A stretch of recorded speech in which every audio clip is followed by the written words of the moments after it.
watching Chopping It Up with Roger Cador and Perry White.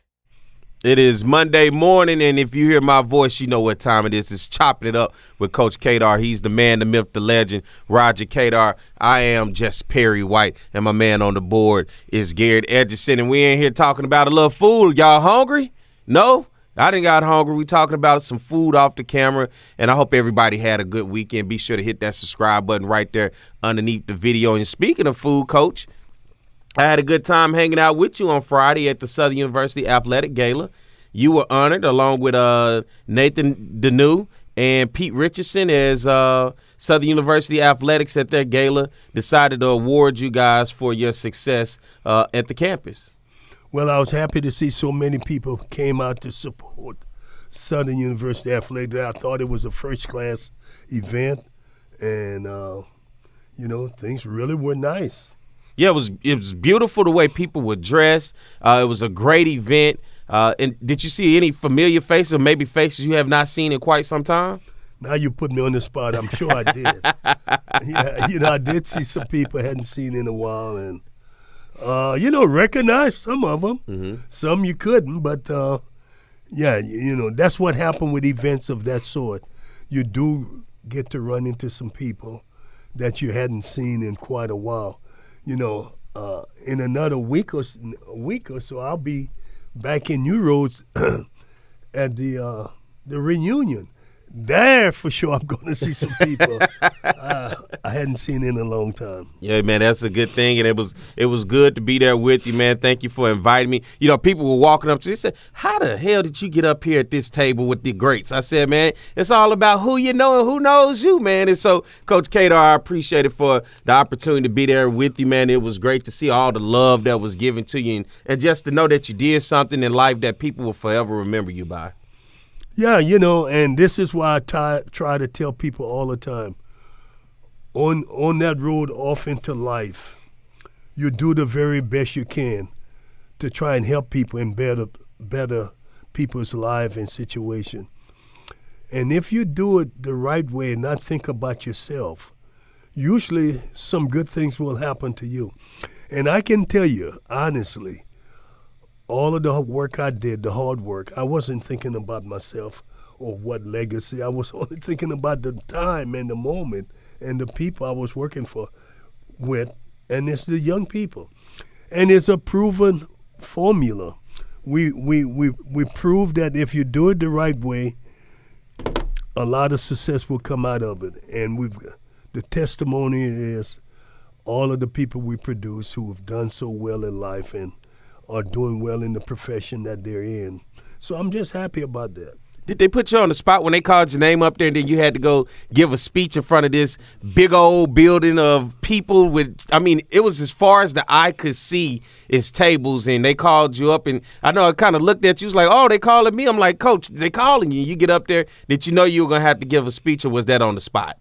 I didn't know I had to give a speech, but I'm usually at my best when it's that way. Yeah. Don't have to think about it, and I knew I wasn't going to try and go above and one. See, having been a coach and dealing with young people, short to the spot work and get out of there. Mm-hmm. I understood that. Mm-hmm. Unfortunately, everybody don't. You got me? And I knew what to do. Coach Banks, Roman said, you got 3 minutes. I said, I don't want 3 minutes. My thing is, if I can get 2 minutes is sufficient, to be honest with you. In an event like that, people are not there to hear any long, drawn-out speeches. Mm-hmm.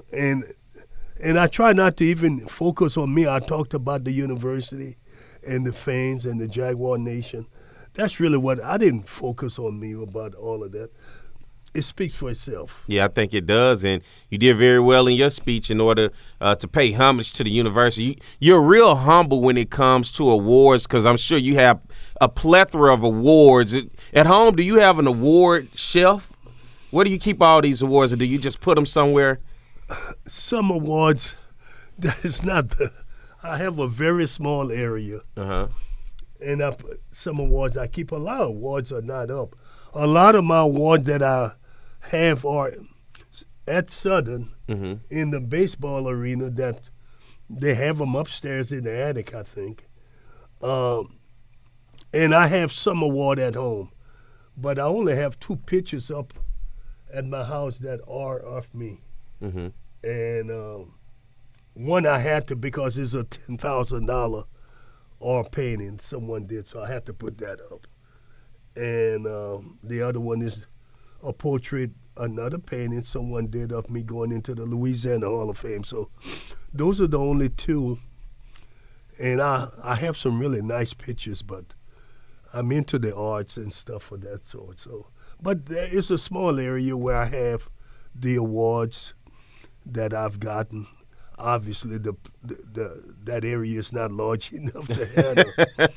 You know, it's about 3 feet, about 3 feet wide. That's about it. Mm-hmm. And I put as much in there as I can. And I do have a lot of nice awards that I've received over the years. And fortunately, they're not very big, so it fits in there. You know, the glass ones, like the award I received Friday night, was very nice award. Had a little weight to it, too. Yeah. Maybe worth something on the open market, huh? That's why I wanted you to handle it. Oh, yeah. Huh? Yeah. It was I got to take Chris Crenshaw, the baseball coach, for walking out with me with the hold that thing. I'm telling you, that was heavy. Mm-hmm, it really and was. that long walk again. Oh, man, it was a walk. If you didn't get there to be able to get those early parking spots right there near the front. Garrett, you lucked up and got one of those, didn't you? Well, I got right in front of the lucky. building. I got lucky. One of the constables working the event and one of the guys who was working the event there also happened to be my cousin. Really? And they allowed me to park right there where 10 feet and I was in the building. Oh, yeah, you really was lucky. I was really fortunate. Yeah. The guy started talking. He said, I'm from where you from? Mm-hmm. Well, he said, my people. And I said, really? Give me the name. And when he said that, I said, oh, yeah, you're related to me. Oh, man, that's how you had to find out And in front of he said, let's take a selfie. Took a shot. I said, share it with the family. There you go. You know, and then the constable came out and he said, Coach, you're going to be okay. You're next to me. You're good. They're not going to move your car. So that helped me because my asthma, when you start walking that kind of distance, Yeah. I mean, that was a pretty good walk. Yeah. You were a pretty popular guy yourself as we walk into that arena. I don't be knowing who be knowing me sometime, Coach. I don't know if it's just because I know Garrett and I know you. I'm not sure typically what it is. It's the Jaguar Journal. Oh, that's what it is? There's a lady she's from the Motor City but lives in New Orleans, and she says she listens to you and I all the time. Good. We appreciate And I you. can't give you her name because I didn't get a name. It was getting allowed in there. Yeah. I'm angry with you because there were a lot of names and phone number we could have had you been a good secretary. A secretary? I was working the room You could have. We was working the room. People we could bring on the show, but you wouldn't do it. You wouldn't do it. Ah, look, he gonna put it on me. I wouldn't do it, G. You're younger than me. Well, that's what I'm saying. More people were talking to you than me. They was just like, who is this little guy next to Coach? You know, that's all. That's how they was treating me, man. You know. Aaron wants us to talk about my book. Well, we'll take a break first, and then what we'll do is come back, and then we'll talk about Roger Cador's book, Against All Odds, because, Aaron, we're going to do what you asked us to do, all right? So What she told us to do. Well, what you told us to do. I feel low in this seat today. Look how little I am in this seat. All right, let's take a break, and I'll try to get myself adjusted, and we'll come back more chopping it up with Cador, all right? Some Baton Rouge business travelers travel out of Baton Rouge. Some don't. The ones that do know BTR is all about being closer, more convenient, with non-stops and short hops to anywhere their business takes them. They also know not flying BTR means more traffic, longer lines, and wasted time.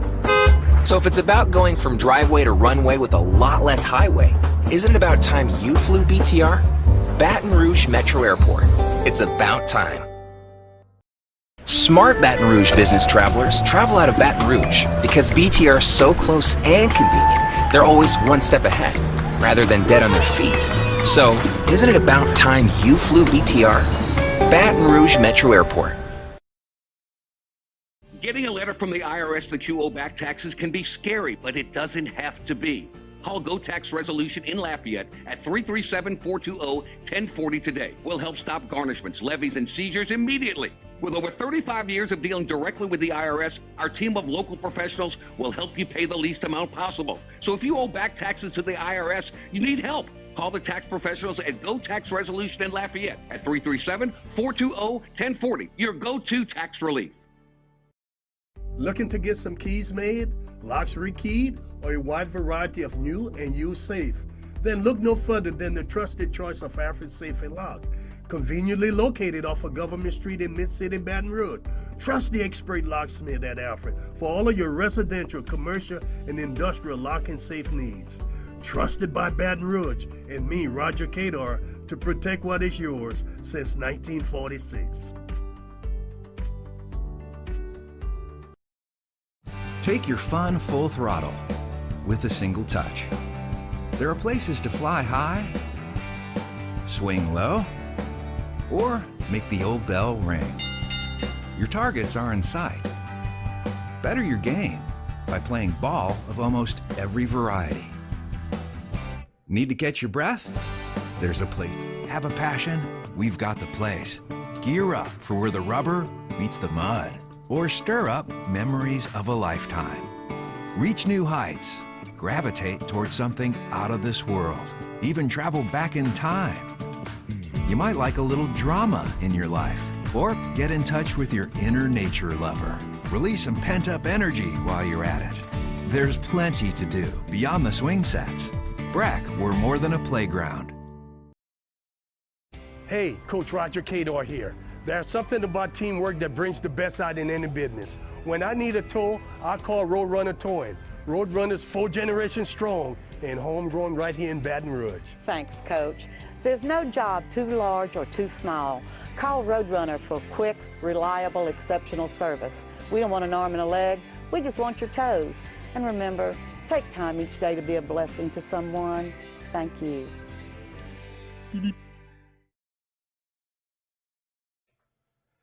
With over 60 years of combined experience, Kathy Sherburne and Anna Barnett bring a wealth of knowledge and excitement to the framing industry.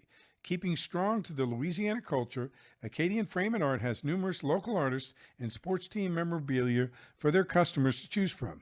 Whether you're creating a gallery-like setting in your office or simply looking for some fun art for your kids' playroom, Acadian Frame and Art is your one-stop picture framing spot.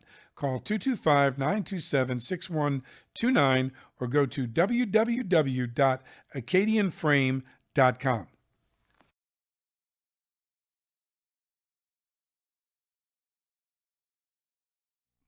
All right, welcome back, everybody, to Chopping It Up with Coach Roger Cador. I'm Perry White. He's Roger Cador, my man on the board. Garrett Edgerson, glad to have you guys tuned in with us today. Hit that subscribe button right there underneath the video to be able to get a notification every time we go live and be able to keep up with us, as well as go back and watch any of our previous episodes. A lot of good information right here with Coach. A lot of times we're doing a walk down memory lane or with a guest on the show, or just good current updates in terms of what's going on in the world around us. And so they'll give you an opportunity to keep up with us. Good morning to Edwin Moore, as he says good morning to Coach Cador, P. White, and Gary, good morning to you, and thank you for all the support that you do here with the show. And Coach, now we're doing your anniversary is coming up of a great book that you wrote, Against All Odds. And in this book, it talks about you as a coach and your 800 wins plus wins as a coach, 14 SWAC athletic conference championships. And it just talks about you coming from a journey of being a sharecropper's son,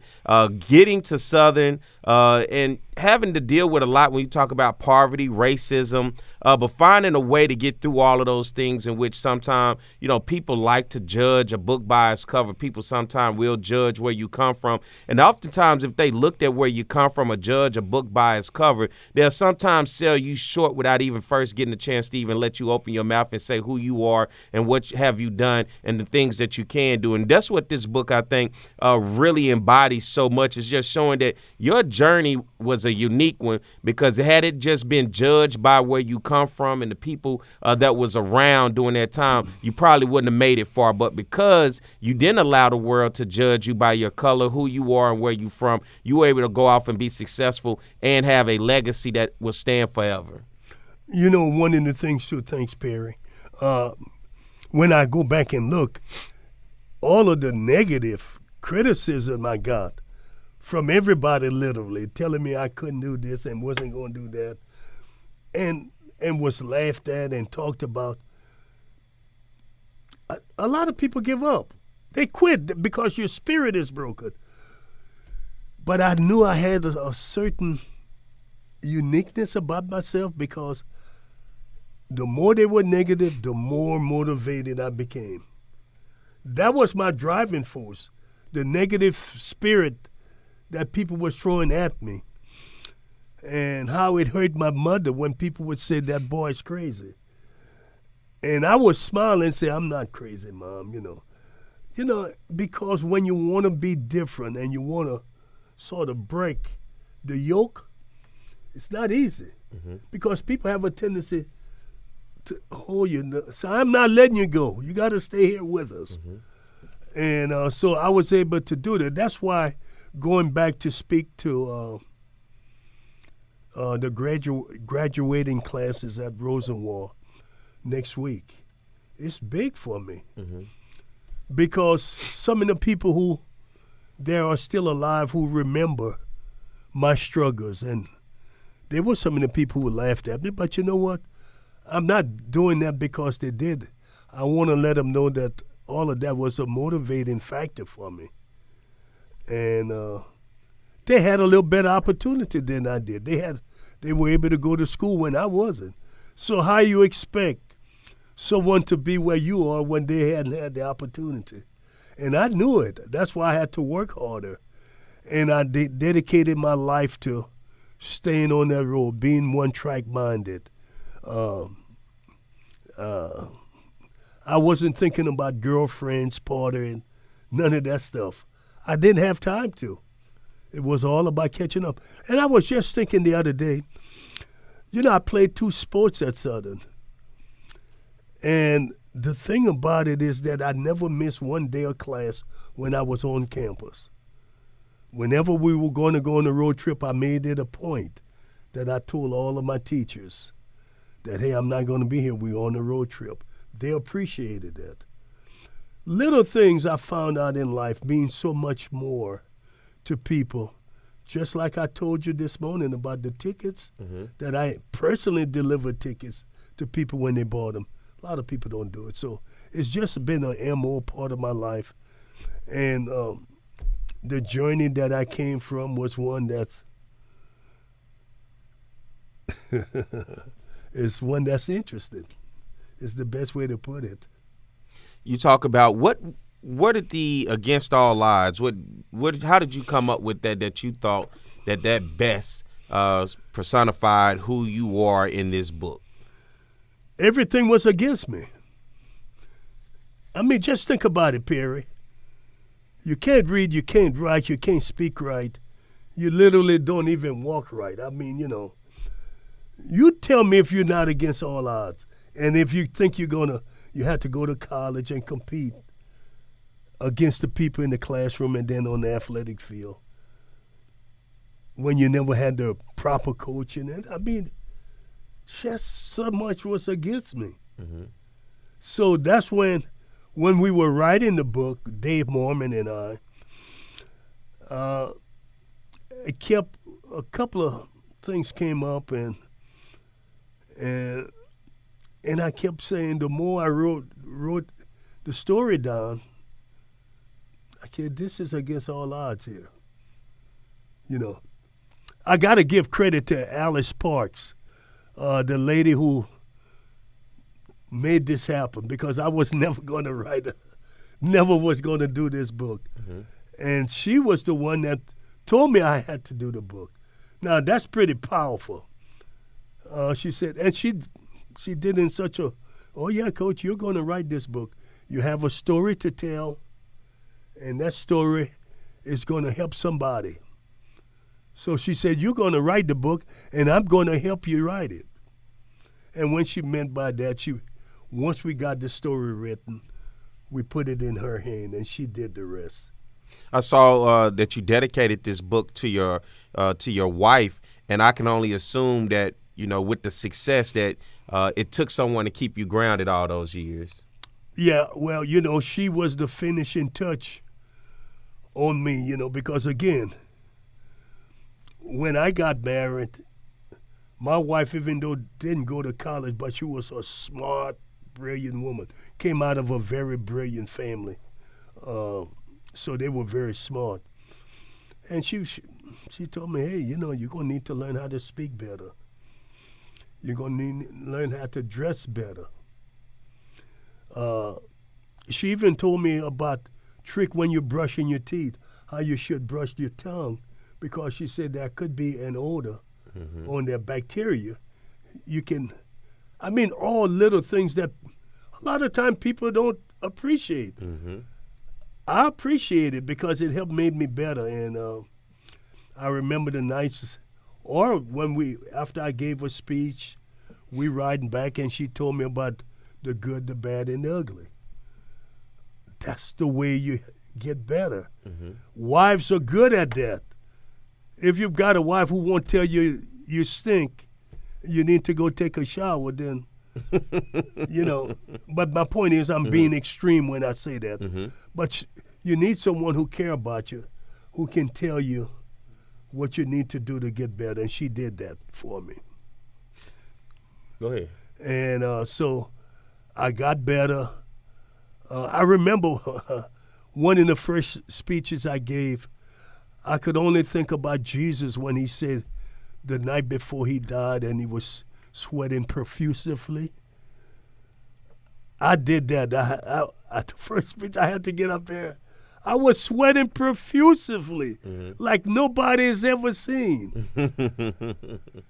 And boy, you talk about and she told me what I needed to do to relax and take a couple of deep breaths. And it helped me. I got better and better and better. And now it's pretty good now. You know, it's the hardest people for me to speak to is kids. You know, because you got to keep it short and you got to tell them about something they want to hear. That's all you're never going to gain their attention. You got me? So they're more challenging for me. When you look back into this book, what do you think is the most powerful thing or the most powerful area in this book that why people should pick up Against All Odds by Roger Cador? They're all powerful, but when you think about in the beginning when I talked to my father about I didn't want to be a farmer anymore, I wanted to go to school, and have to be able to tell your father you're trying to break a vicious cycle that hadn't been done before. And remember, he was sitting on the east side, standing on the east side of the wagon. Was on the west side. And I'm telling him. And he's looking at me and he's saying, son, you don't know what you're talking about. And I said, yes, I do. I don't want to farm. I want to be able to go to school and learn something. And it was tough because I was the last of 3 kids. Had nobody else could work and make this thing work for him. And to me, that was the most powerful because if that don't happen, none of the other stuff happens. You had to get out of that vicious cycle. And you had to get a buy-in. And I got him to buy in to what I was trying to do. And remember, the thing I've learned in life, the most difficult thing to do when you are the first one to do something. That's the most difficult thing. Because now everybody after you have a blueprint on what you did. But when you're the first, it's very difficult. And I knew I couldn't fail. The other thing I knew, I could not fail because he gave up the only thing he knew how to do. My daddy didn't know nothing else other than being a farmer. But he gave it up because at the end of the day, he wanted me to have a life that was different from his. I look at the stories I've heard of your life as well as along with this book, and it sounds like it was these chapters are broken up where you have being young and where you come from. You have then the college of being exposed now and being a student athlete and starting to figure the world out. Then you have post-college with you going off playing professional ball and learning in business mindset in the world outside of school, what the world is really like as you move away from Louisiana. And then coming back around, it seems like then life started to get into a subtle structure point, coming back, then becoming a coach, and then ultimately destiny writes that you're going to be a head coach and change lives.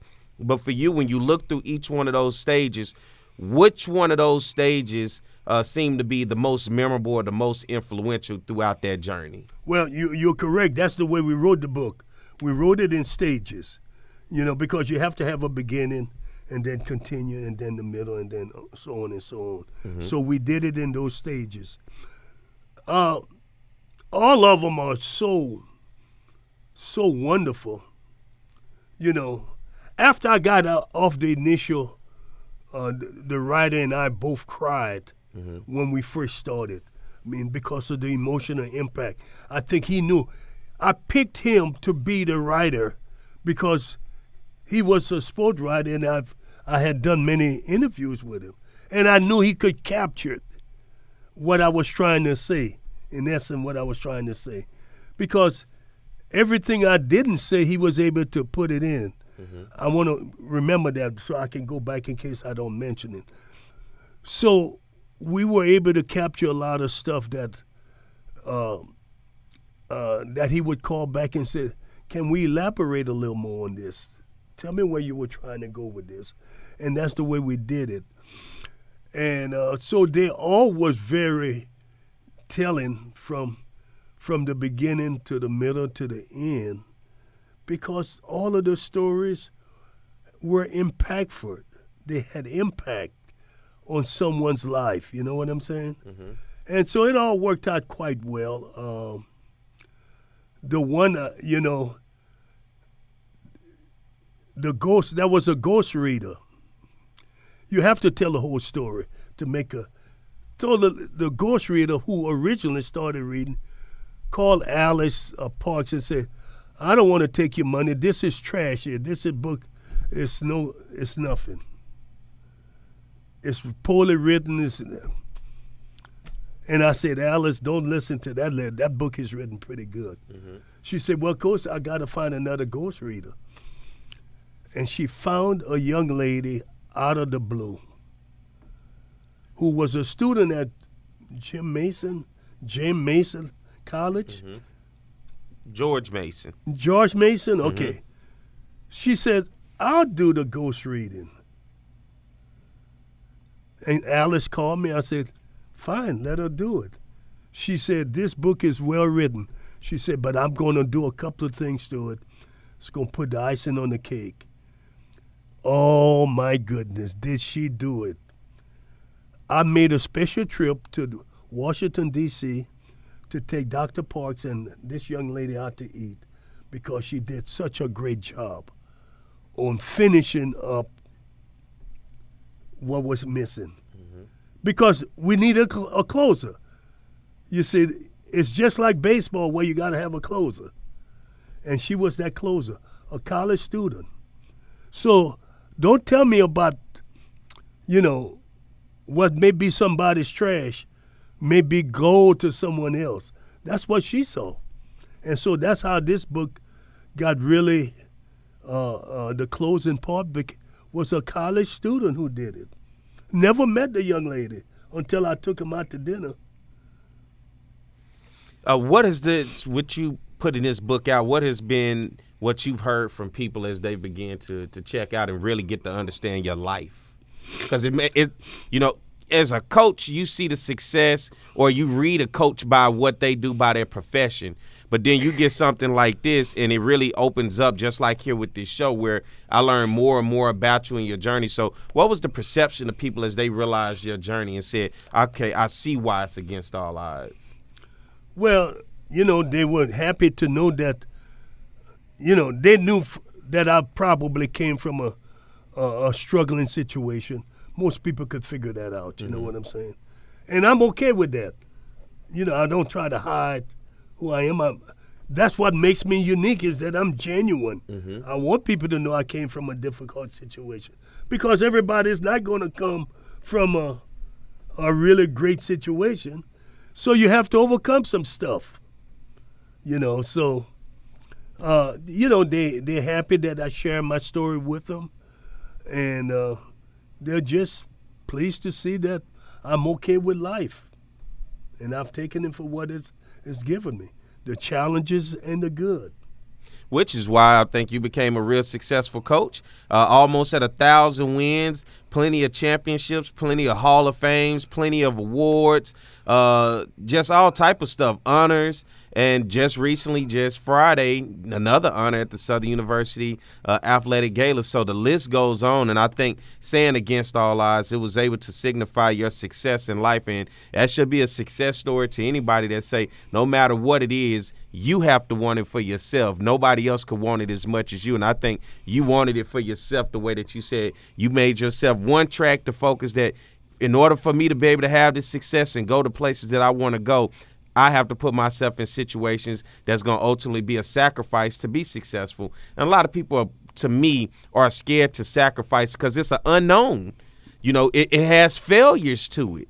People are nervous and scared of failures. People are scared of the unknown. And what they say, some people are scared to jump off the porch or jump out the nest, and for you didn't seem to be scared from that first conversation of starting with your dad, which I can imagine having to say something to your father who's a provider that, back in those times, you didn't go against the grain, right? That's right. But to be able to stand there and say, this is what I wanted, then you put forth the effort and you went off, and it worked out exactly how you dreamed it to be. Well, and then not only that, I got cut from the basketball tryout, and the coach told me get out the gym, but I came back the next day.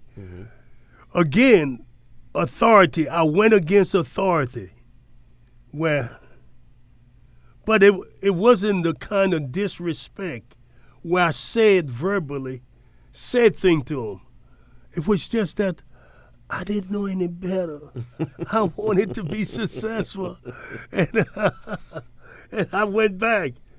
And the good thing about the coach, Roosevelt Collins, who cut me, he's still alive today, and he and I can talk. And we laugh now about there was no laughing matter back then. But, and I told him, I'm so happy staying your ground didn't exist back then because I said, you might have kicked my butt if you could have stood your ground. And the one thing he said to me, and, he used to cry every time he see me because he said, just think, I cut you if I had all of what you did. He said, in my 30-some years, I cut a lot of kids. And they all accept. They all accept it, except you.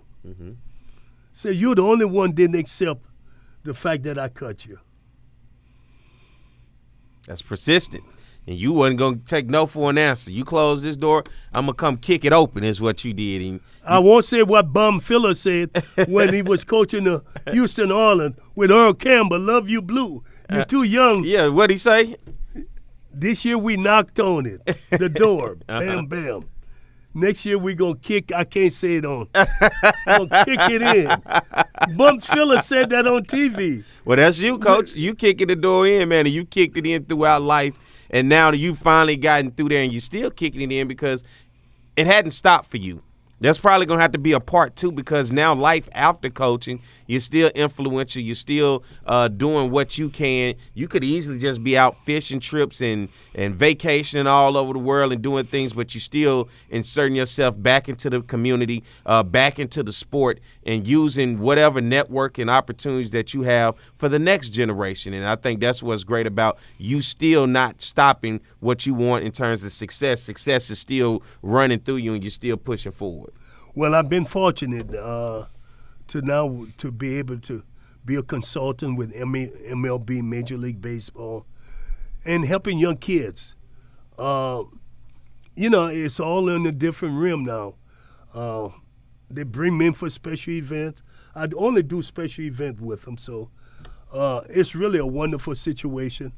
On the 6th of September, I'll be going to the country of Panama They're sending me out there to oversee 3 clinics in 3 different parts of the country. So that's another wonderful event. I started the clinics out in Panama 4 years ago by getting MLB to get out there. Now I'm still an intricate part, even though I don't do it the way I did it in the beginning. It's just help. And I do a lot with the American kids, and that's where my niche is, with the kids in the inner cities in America. That's my niche, to try and help them and the coaches, because the coaches need help as much as the players. And not only that, you continuously doing what you can for Southern and many other places. So I love the fact that you keep yourself involved, you're staying engaged, and you're opening the door. And while I say Southern, I use not only Southern but HBCUs with starting the Swingman Classic. And so those are opportunities that's going to continue to grow to give young people opportunities. But guess what? You still thinking about them. You didn't have to think about them, but you're still looking back and reaching back to think about them, and then doing this show here. I enjoyed it each and every week that we do it, and the conversations that we have, because you're such a history book. You hold so much history, and I try to get it out you so we can archive it here, because this is where it's going to go back to when you want to go back and hear stories about history that otherwise you had to hear it from somebody orally who was there. And if we don't record it and put it here, these are the stories, just like this book. Being able to put it in this book that, ultimately we won't know where we come from to know where we're going. And I think this book, Against All Odds, definitely gave us a story of where you come from compared to where you went. And now here you are. So with you. That long journey. Edgerton. That long journey, you end up with Perry and Garrett, huh? Perry and Garrett in that Tommy suit. You're going to have to show up here to the show one day with your Tommy suit on. All right, let's get ready to take a break. We'll be back. Yeah, stay tuned to more Chopping It Up with Coach Cador. Some Baton Rouge business travelers travel out of Baton Rouge. Some don't. The ones that do know BTR is all about being closer, more convenient, with nonstops and short hops to anywhere their business takes them. They also know not flying BTR means more traffic, longer lines, and wasted time. So if it's about going from driveway to runway with a lot less highway, isn't it about time you flew BTR? Baton Rouge Metro Airport. It's about time. Smart Baton Rouge business travelers travel out of Baton Rouge because BTR is so close and convenient, they're always one step ahead, rather than dead on their feet. So, isn't it about time you flew BTR? Baton Rouge Metro Airport. Getting a letter from the IRS that you owe back taxes can be scary, but it doesn't have to be. Call Go Tax Resolution in Lafayette at 337-420-1040 today. We'll help stop garnishments, levies, and seizures immediately. With over 35 years of dealing directly with the IRS, our team of local professionals will help you pay the least amount possible. So if you owe back taxes to the IRS, you need help. Call the tax professionals at Go Tax Resolution in Lafayette at 337-420-1040. Your go-to tax relief. Looking to get some keys made, locks rekeyed, or a wide variety of new and used safe? Then look no further than the trusted choice of Alfred Safe & Lock. Conveniently located off of Government Street in Mid-City, Baton Rouge. Trust the expert locksmith at Alfred for all of your residential, commercial, and industrial lock and safe needs. Trusted by Baton Rouge and me, Roger Cador, to protect what is yours since 1946. Take your fun full throttle with a single touch. There are places to fly high, swing low, or make the old bell ring. Your targets are in sight. Better your game by playing ball of almost every variety. Need to catch your breath? There's a place. Have a passion? We've got the place. Gear up for where the rubber meets the mud, or stir up memories of a lifetime. Reach new heights. Gravitate towards something out of this world. Even travel back in time. You might like a little drama in your life, or get in touch with your inner nature lover. Release some pent-up energy while you're at it. There's plenty to do beyond the swing sets. Breck, we're more than a playground. Hey, Coach Roger Cador here. There's something about teamwork that brings the best out in any business. When I need a tow, I call Roadrunner Towing. Roadrunner's 4 generations strong and homegrown right here in Baton Rouge. Thanks, Coach. There's no job too large or too small. Call Roadrunner for quick, reliable, exceptional service. We don't want an arm and a leg. We just want your toes. And remember, take time each day to be a blessing to someone. Thank you.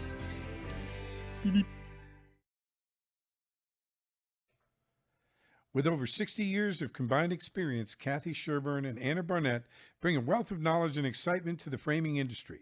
Keeping strong to the Louisiana culture, Acadian Frame and Art has numerous local artists and sports team memorabilia for their customers to choose from. Whether you're creating a gallery-like setting in your office or simply looking for some fun art for your kids' playroom, Acadian Frame and Art is your one-stop picture framing spot. Call 225-927-6129 or go to www.acadianframe.com.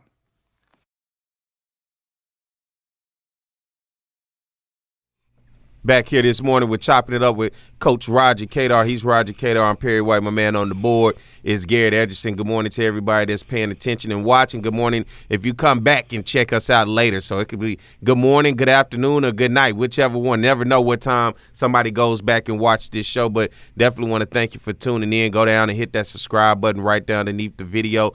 Become a subscriber for us and let us know that you're supporting Chopping It Up with Coach Cador. Coach.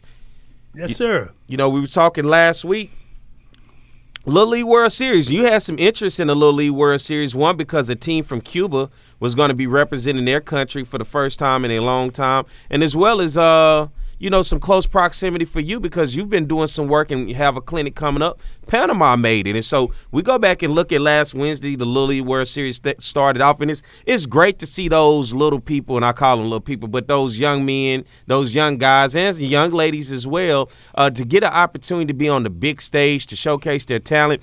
They look like big leaguers for that one little time. You know, you can tell by their swag, by the glasses, but you also get a chance to get this seems like such an innocence to the sport to where, you know, when you get the big leaguers and you watching them, there's no innocence to it. It's business and it's about the game. But these young people, they give you some innocence to the sport when they asking, what's your favorite food? Oh, spaghetti, SpaghettiOs and ravioli. And, you get to hear all of these great things about these kids and these stories. And it started with Panama, who you like, against Czech Republic. Panama getting a victory 4-0. Rhode Island 3-1 over Nevada.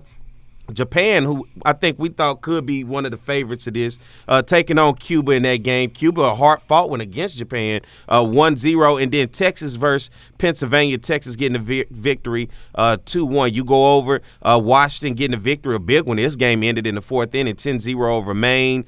Chinese Taipei, another team that typically was going to have some good baseball players, getting a victory 6-0 over Canada. And then California 4-3, that game in the fourth inning. Then you move on to the weekend. Venezuela over Panama 4-3, sending Panama into the elimination game. Tennessee over Rhode Island 8-1. Japan rolls on over Mexico 6-1, and then Texas over North Dakota 6-2. Then Saturday, Cuba beating Australia. Pennsylvania beat Maine 5-3, and these are the elimination games. Canada over the Czech Republic, sending Czech Republic home, and Nevada 13-2 big over Ohio, sending Ohio home. And then you come into the elimination game on Sunday, and guess how it turned out? Your two teams that you like, Panama and Cuba, somebody had to go home, and Panama sends Cuba home 3-2. Rhode Island 7-2 over Pennsylvania, 10-1 Mexico over Canada, and 7-1 Nevada over North Dakota. Crazy enough how it came down with Panama and Cuba. Not crazy. Actually, I saw Cuba play Japan.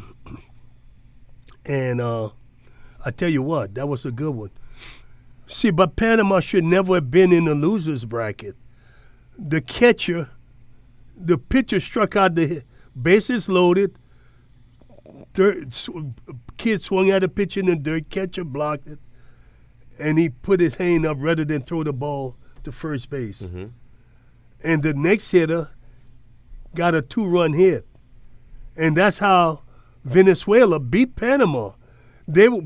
Panama would have won had the catcher throwing the ball to first.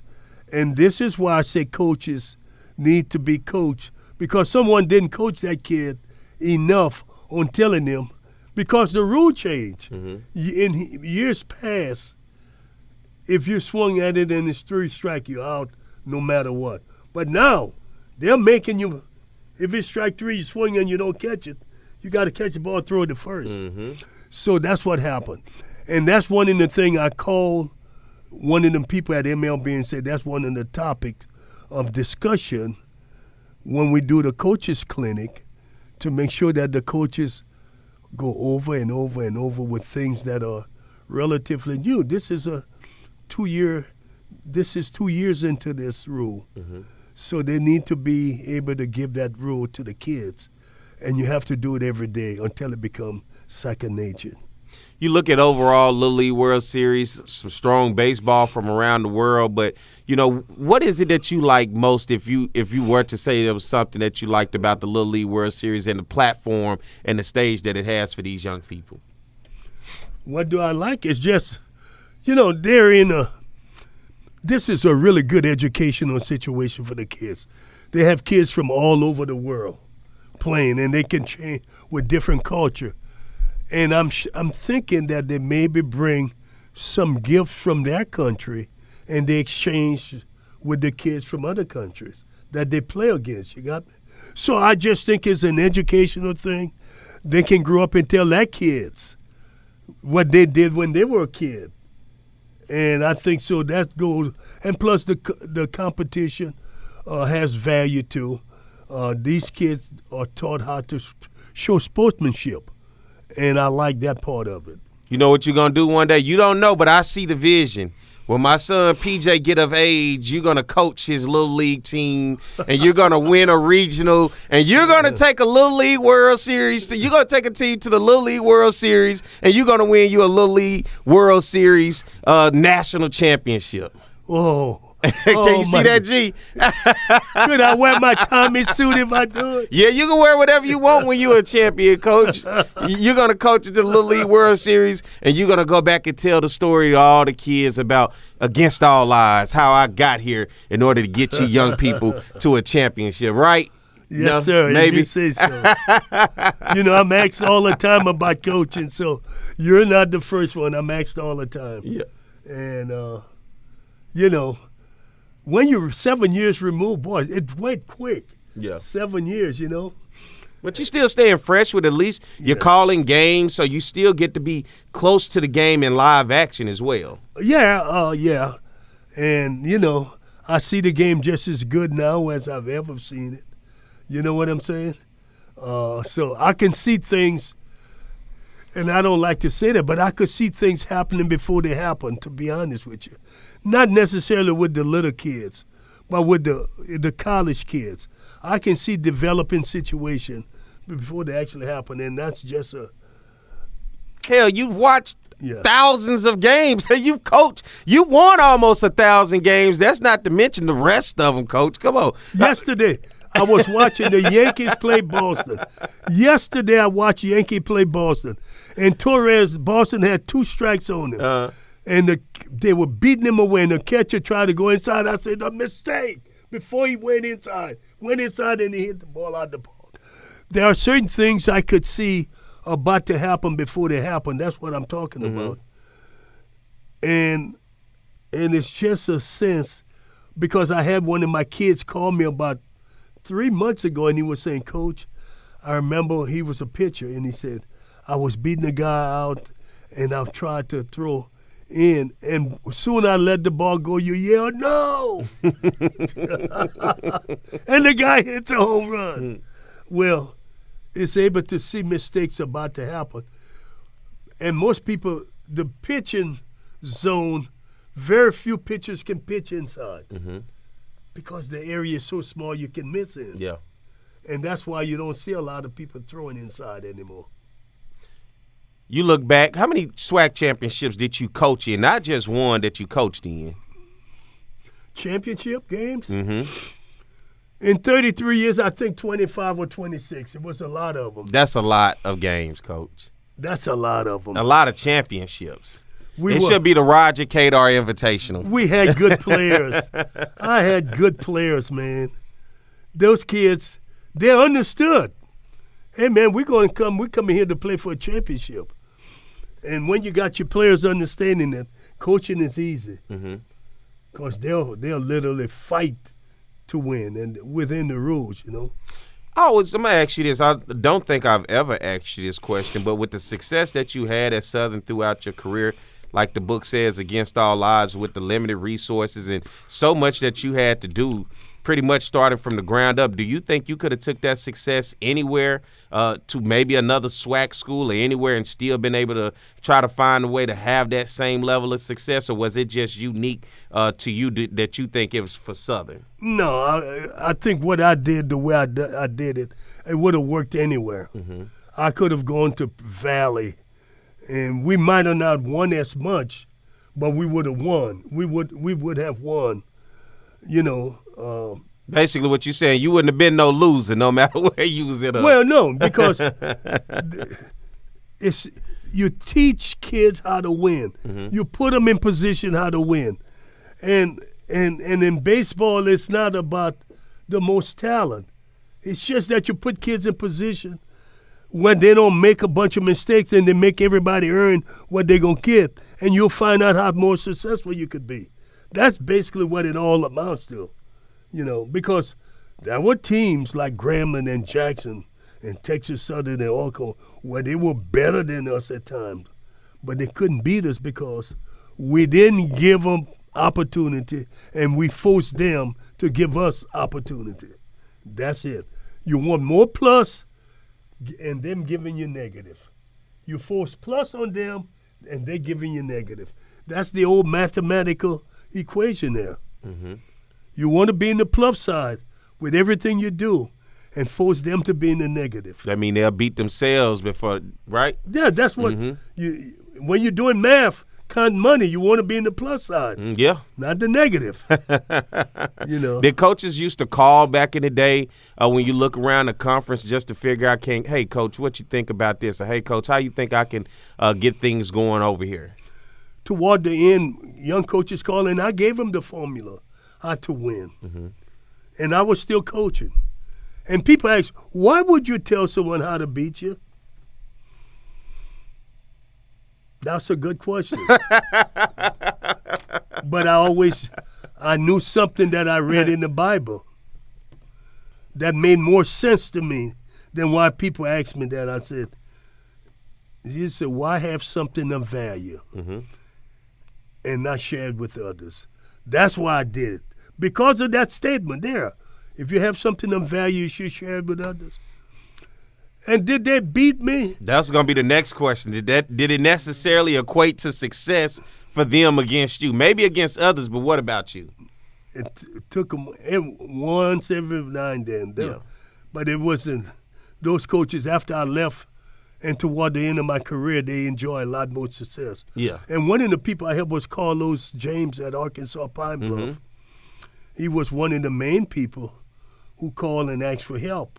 Yeah, his buddy, Torrey Hunter. Yeah. And I gave him the help, and he said, man, and he was competitive.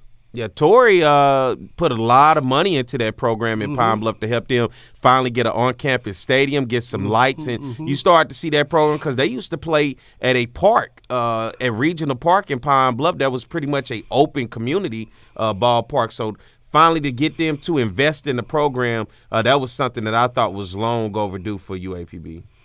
Oh, yeah. Well, they played on the field, too, on this campus at one point toward the end of my career before we went to the park on campus. Well, it's a mess, but, you know, Mississippi Valley, it's just about pride, man. I just think, you know, my university didn't give me anything, okay? But I had the pride to make things happen. When you showed up at away games throughout your career, you're talking about 20-plus championships that you coached in, and numerous awards. When you showed up on the road, let's say to a Pine Bluff, to a Valley or Grambling, did it typically bring attention to the team from maybe people saying, hey, is that Roger Cador? You know, when you see the team step off the bus and people want to be there to see the coach and the team, did you normally have that throughout your career, especially with the success over the years? In some places. Yeah. For the most place, I wasn't an attention seeker to start with. You know, I did not seek attention. And I didn't allow my players to do it. I said, we'll get the attention with the job we do on the field. Mm-hmm. And that's what I try to preach and teach. So, you know, but I didn't get a lot of attention. Most of the time they would talk about my briefcase. Oh, what kind of briefcase? It was a nice briefcase. Oh, okay. You were styling with your briefcase? I'm not styling, but it was a high-end briefcase that they didn't recognize it was high. Nothing elaborate about it, but it was something about the briefcase that they knew was a high-end briefcase. What you had in the briefcase, Coach? It wasn't some candy, was it? He had the money. I had money. Oh, the money man. Yeah, well, you know, we would Back give in the the day. kids the money for their food, their meal, you know. So, yeah, I had some money in there. Oh, you got to guard that briefcase, huh? But you know what? It might not be safe today. Nah. I'm You have to glad. handcuff it to yourself. Well, I didn't want to do that either because they may cut my hand off. Well, these days they'll just give you a card. Now you just got a card here. Here's the card. Then you go do what you got to We do. definitely use a card when we go places now. No cash. Yeah, it's better to have but we didn't do that. Yeah. The card is so much safer. Briefcases, are they a dying breed? I don't, They're not in New York. Everybody's still They still rocking the briefcases? big time. Yeah. I was, Yeah, briefcase is not going to go out of style because there are papers, necessity. You have a briefcase for some of the documents you're going to have. I want a briefcase now. I don't own a briefcase. G, you own a briefcase? I own camera bags. Yeah. Coach, you still got that briefcase? Yeah, that briefcase is nice. Well, if you ever want to think about passing it on. I ain't passing it along. That's a lifetime briefcase.